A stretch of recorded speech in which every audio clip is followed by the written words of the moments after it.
Hi everyone and welcome back to my channel Cloudtechs Club.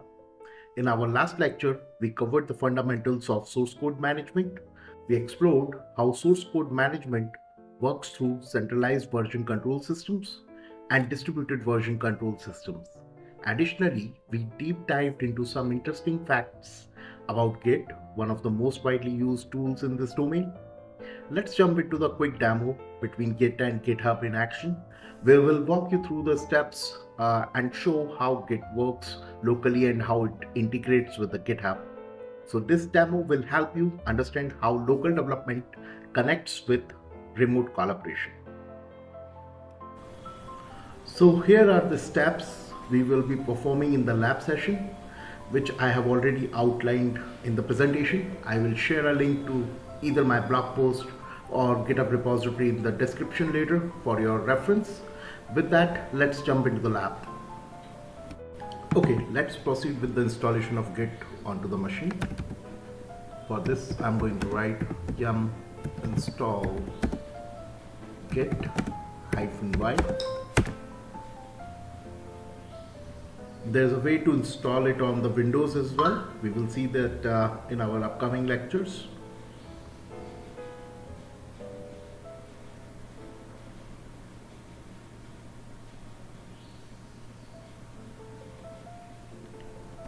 Now to check the version of the Git, let's run the command git -version. So we can see the version we are running here is 1.8.3.1. Now let's configure the user details. I'm going to run the command git config -global user dot name Cloudtechs. I'm going to configure the email. User dot email is going to be the Cloudtechs dot club @gmail.com. Now create a directory or use existing one and go inside it and initiate Git. For this demo, I'll be using almost the same directory in the files we created during our Ansible lecture. This will help us build on what we have already done, making the process smoother and more reliable, So let's go ahead. cd test scripts. So right now we don't see the Git is initialized here. We are going to initialize the Git. So it says initialized empty Git repository in /root /test script /.git. Let's see if it's initialized. Okay, you can see the .git here, right? Okay, let's see what are the untracked files here. We can see with the help of an command git status. So you can see the untracked files. We have 3 untracked files: dictionary.yaml, multiline.yaml, single-line.yaml. Now let me explain this with the help of a diagram as well. In our last lecture, we talked about Git stages, right? We have 3 Git stages. One is workspace, which we call it as a working directory. Another one is the staging area, and the third one is the local repository. Let me make a quick diagram here.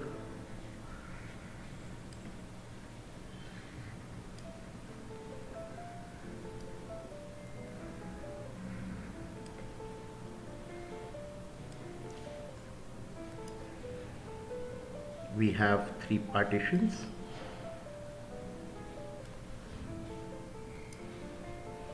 So this is our workspace.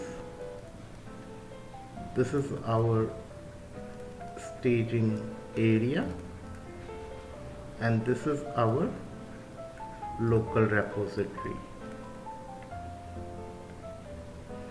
Now I have 3 files. Let me write it here. Single.yaml, multi.yaml, and dictionary.yaml. Now these files are sitting within workspace right now, and these are untracked files. I hope you got my point, right? Now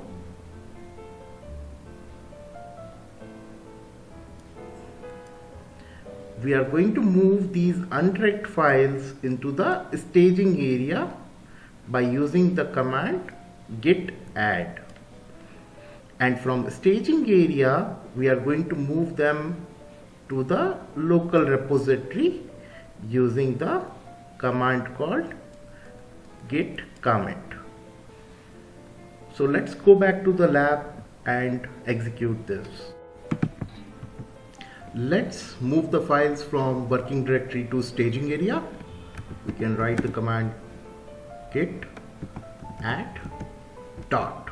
So dot here represents whatever the files are there within this particular directory, test scripts. It will move all of them from working directory to the staging directory. Now let's check again the git status. So now you can see there's a difference in both the outputs. These are the untracked files, and now here it changes to be committed. Now let's commit the files to local repository. For that we are going to run the command git commit. We are going to write -m. This is for the message. I'm going to write the message as Ansible scripts.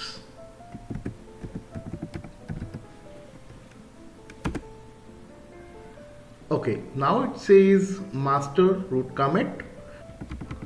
Let's check the git status. Nothing to commit, working directory is clean. So now the files are moved to local repository. Now let's check the git log to see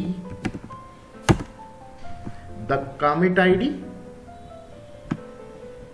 So this is the commit ID which we talked about in our last lecture, and this is the message what I gave, and the author which I configured, and the email which I configured previously, and the date and the time. So this is how the tracking is being done with the help of a git.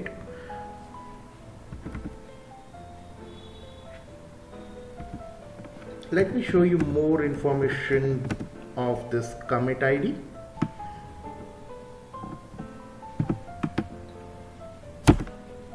So here we can see what has been committed with the help of these files. There was a code.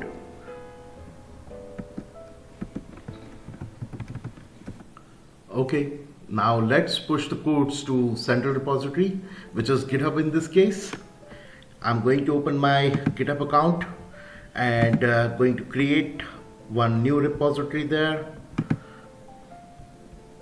Let's create a new repository. I'm going to name it as a test 007.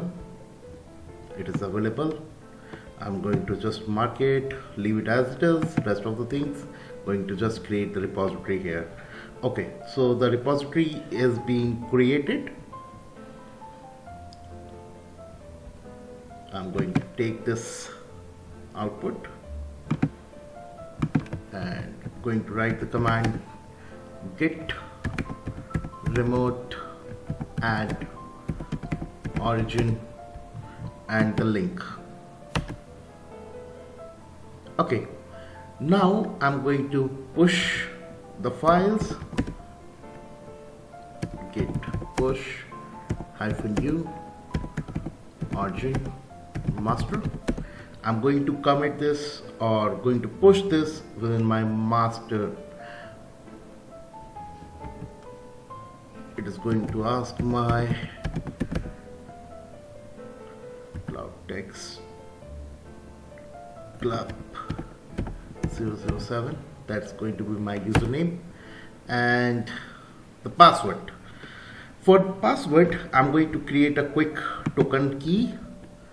Let's go to the account and let's go into the settings. Let's come down on the page. Let's go to the developer settings and tokens. I'm going to generate a new token.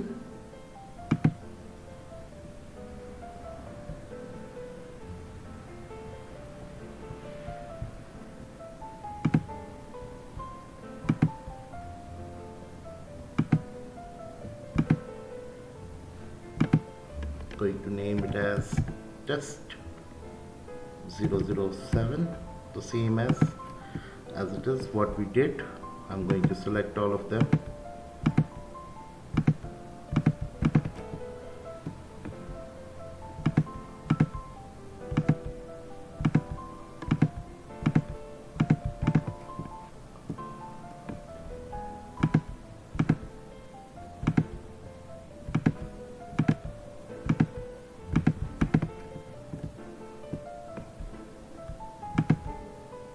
And hit generate token.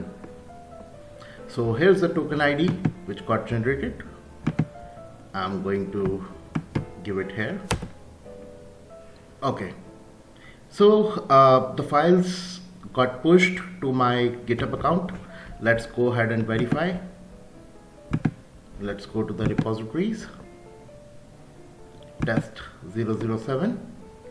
And here I can see all the three files, the dictionary.yaml, multi-line YAML and the single line YAML. So I'm going to wrap up this lecture here. Thank you for watching this video. If you found the content helpful, don't forget to like, subscribe, leave a comment and share it with your friends. Thank you.